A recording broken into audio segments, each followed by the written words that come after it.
যা খুশি একদম ছাড়ি না। শ্বশুরি আপনি যখন আমার বাড়িতে আসছেন আমার কথাগুলো আপনার শুনতে হবে, যদিও শুনে খারাপ লাগবে তারপরেও আমাকে বলতে হবে।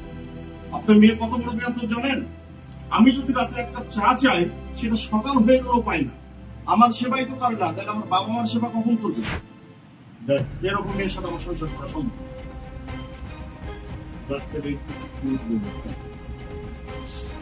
এরকম হইতে হবে তা না।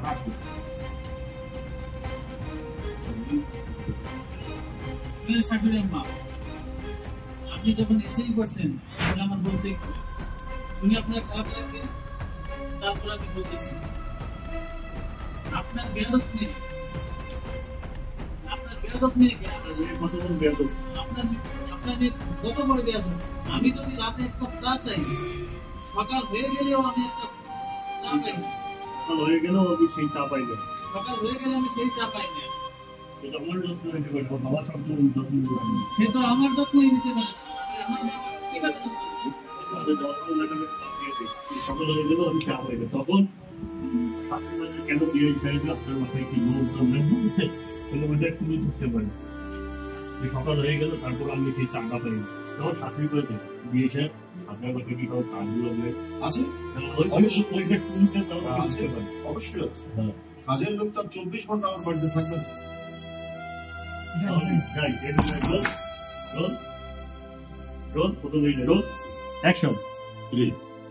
তুই তোর শাশুড়িকে কিছু বলবি এখন বল।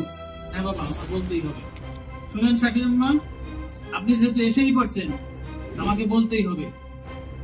আপনার এই বেয়াদব মেয়ে, আমি যদি রাতের বেলা এক কাপ চা চাই, সকাল হয়ে গেলেও আমি এক কাপ চা পাই না।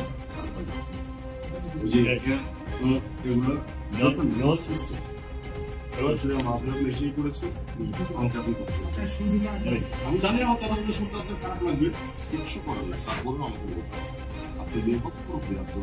আমি যদি রাতে এক কাপ চা চাই, আচ্ছা ভাইয়া ভাইয়া নেই, সবাই ভাইয়া ভাইয়া নেই, তাড়াতাড়ি যাই। Roll roll action. তুই তোর শাশুড়িকে কি বলবি এখন বল। হ্যাঁ বাবা, আমার বলতেই হবে। শাশুড়ি আম্মা শুনেন, আপনি যেহেতু এসেই পড়ছেন তাহলে আমাকে বলতেই হবে। আপনার শুনে খারাপ লাগবে,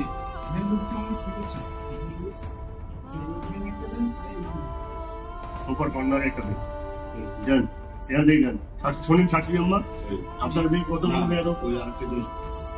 এসেই পড়ছেন না, এসেই কথাটা হচ্ছে সাধুর দিক চলে যাচ্ছে, পড়ছেন আবার একদম নর্দমে পড়ে যাচ্ছে। আপনি যখন এসেই পড়েছেন তখন আমার কথাগুলো বলতেই হবে। আমার কথাগুলো শুনতে খারাপ লাগবে,